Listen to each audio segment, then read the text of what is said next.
Hi, welcome to കലവറ. ഇന്ന് നമ്മൾ ചെയ്യാൻ പോകുന്നത് ഒരു അച്ചപ്പമാണ്. അതിന് വേണ്ടിയിട്ട് ഞാൻ എടുത്തിരിക്കുന്നത് 2 കപ്പ് വറുക്കാത്ത അരിപ്പൊടി. വറുത്ത അരിപ്പൊടി വെച്ച് വേണമെങ്കിൽ നിങ്ങൾക്ക് ചെയ്യാം. അതുപോലെ തന്നെ ഇത് കൂടാതെ നിങ്ങൾക്ക് വേണമെന്നൊരു മൈദ വെച്ച് വേണമെങ്കിൽ ചെയ്യാം.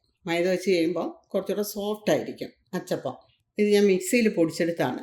മിക്സിയിൽ പൊടിച്ചെടുക്കാൻ വളരെ എളുപ്പമാണ്. നമുക്ക് കുറഞ്ഞ ക്വാണ്ടിറ്റി മതിയല്ലോ.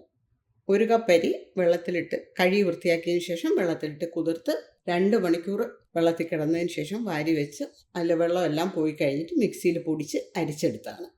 1 കപ്പ് പച്ചരി പൊടിച്ചെടുക്കുന്നുണ്ടെങ്കിൽ 2 കപ്പും ഒരല്പവും കൂടെ കൂടുതൽ കാണും നമ്മുടെ മാവ്. ഞാനിതെടുത്തിരിക്കുന്നത് 2 കപ്പാണ്. പിന്നെ വേണ്ടത് പഞ്ചസാര ഞാൻ 5 ടേബിൾ സ്പൂൺ എടുത്തിട്ടുണ്ട്. പഞ്ചസാര നിങ്ങളുടെ മധുരം എത്രയാണ് നിങ്ങൾക്ക് വേണ്ടതെന്ന് വെച്ചാൽ അതനുസരിച്ച് ചെയ്തോളൂ. പിന്നെ 1 മുട്ട, അല്പം എള്ള്, തേങ്ങാപ്പാൽ 1 കപ്പ് തേങ്ങ തിരുമിയതിൻ്റെ 1/4 പാലും 2/2 പാലും എടുത്തിട്ടുണ്ട്. 1/4 പാൽ 1 കപ്പും 2/2 പാൽ 1/2 കപ്പും എടുത്തിട്ടുണ്ട്. ഇതൊക്കെയാണ് ഇതിന് വേണ്ടുന്നത്. മുട്ടയും പഞ്ചസാരയും കൂടെ ആദ്യം നമുക്ക് മിക്സിയിൽ അടിച്ചെടുക്കാം. ആദ്യം പഞ്ചസാര അടിച്ച് കഴിഞ്ഞ് പൊടിഞ്ഞതിന് ശേഷം മുട്ട പൊട്ടിച്ചൊഴിച്ച് അടിച്ചെടുക്കുക. മധുരം കഴിക്കാൻ വയ്യാത്തവരാണെന്നുണ്ടെങ്കിൽ അല്പം ചില്ലി പൗഡർ, മുളക് പൊടി ചേർത്താൽ മതി. പഞ്ചസാര ചേർക്കണം നിർബന്ധമില്ല. മാവിലേക്ക് 1/4 ടീസ്പൂൺ ഉപ്പ്. ഇനി ഇതിലേക്ക് അടിച്ചു വെച്ച മുട്ടയും പഞ്ചസാരയും. തേങ്ങയുടെ 1/4 പാല് 3/4 കപ്പ്.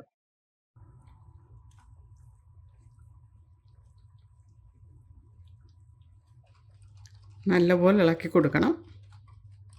എനിക്ക് ഈ തേങ്ങാപ്പാലിൻ്റെ അളവ് അറിയാവുന്നതുകൊണ്ടാണ് ഞാൻ ഒറ്റ ഇതിൽ അത് ഒഴിച്ചത്. നിങ്ങൾ അങ്ങനെ ഒഴിക്കരുത്. ഓരോ അരിപ്പൊടിയും വ്യത്യാസമായിരിക്കും അതിന് വേണ്ടുന്ന വെള്ളം. അപ്പോൾ തേങ്ങാപ്പാൽ നമ്മൾ ഒഴിക്കുമ്പോൾ കുറേശ്ശെ ഒഴിച്ചിളക്കുക. നോക്കി,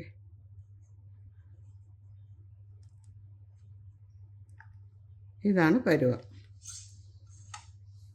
നമുക്കിതിന് 2/2 പാലിൻ്റെ ആവശ്യം വേണ്ടി വന്നില്ല.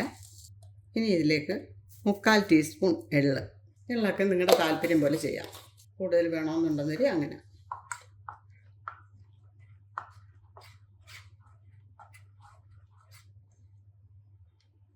ഈ മാവ് ഒരു 15 മിനിറ്റ് റെസ്റ്റ് ചെയ്യാനായിട്ട് ഇവിടെ ഇരിക്കട്ടെ.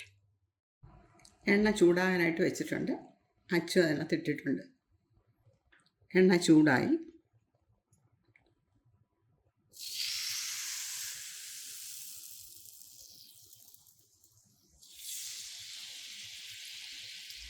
മാവ് മുക്കി എണ്ണയിൽ വെച്ച് കഴിഞ്ഞിരുന്ന ഒരു 4-5 സെക്കൻഡ് അനക്കാതെ ഇങ്ങനെ പിടിച്ചോണം. അത് കഴിഞ്ഞതിന് ശേഷം വേണം കുലുക്കിയത് വേർപ്പെടുത്തേണ്ടത്.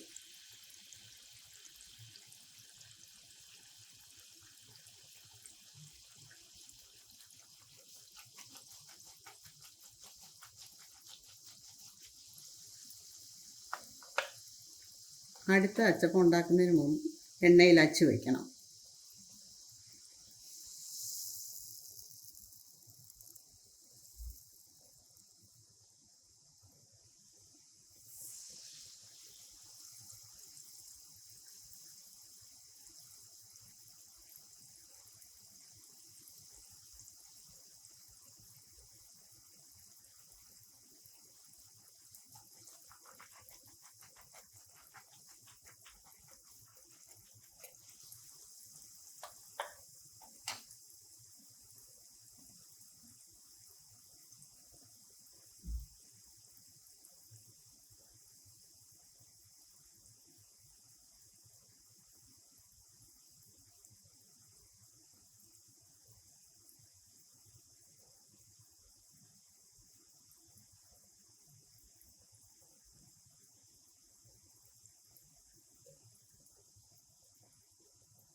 മുക്കാൽ ഭാഗം മാത്രമേ ഞാൻ മാവിൽ മുക്കുന്നുള്ളൂ.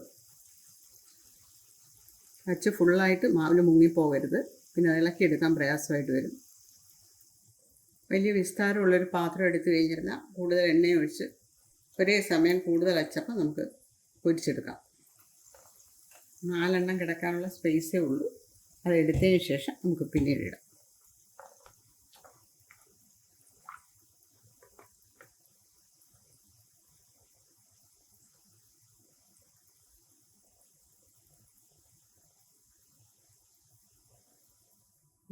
ഇതുപോലൊരു ഞാനൊരു മുറമാണ് എടുത്തിരിക്കുന്നത്, അതിൽ ടിഷ്യൂ പേപ്പർ ഇട്ടിരിക്കുകയാണ്. അച്ചപ്പം നമുക്ക് ഫ്രൈ ചെയ്ത് ആദ്യം റെഡിയായത് ആദ്യം ഇട്ടത് ആദ്യം ഇടുക. നിങ്ങൾക്ക് കൂടുതൽ കളർ വേണമെന്നുണ്ടെന്നിരിയില്ല, കുറച്ചുകൂടെ മൂപ്പിച്ചെടുക്കാം.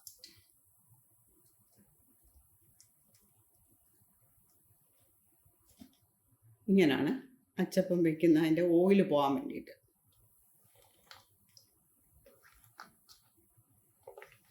ഇനി ഇത് മൂന്നും നമുക്ക് ഒരുമിച്ച് തന്നെ കോരിയെടുക്കാം. ഒരേ കളറായിട്ടുണ്ട്.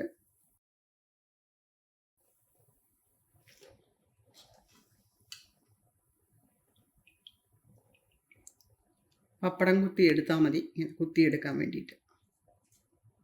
ഇതുപോലെ ബാക്കിയുള്ളതും ചെയ്തെടുത്താൽ മതി.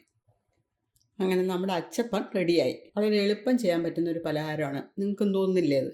ഇപ്പോഴാണെന്നൊരിയിൽ അതിൻ്റെ തേങ്ങാപ്പാൽ പൗഡറായിട്ടും ലിക്വിഡായിട്ടും ഒക്കെ കിട്ടുന്നുണ്ട്. വളരെ എളുപ്പം തന്നെ നമുക്കിത് ചെയ്തെടുക്കാം. നമ്മുടെ ചാനൽ കണ്ടുകൊണ്ടിരിക്കുന്ന ആരെങ്കിലും സബ്സ്ക്രൈബ് ചെയ്യാതുണ്ടെങ്കിൽ പ്ലീസ് ഒന്ന് സബ്സ്ക്രൈബ് ചെയ്തേക്കണേ. അതുപോലെ ലൈക്ക് ചെയ്യാനും ഷെയർ ചെയ്യാനും മറക്കണ്ട. നിങ്ങളിത് ചെയ്ത് നോക്കിയിട്ട് കമൻറ്റ് ചെയ്യുക. താങ്ക്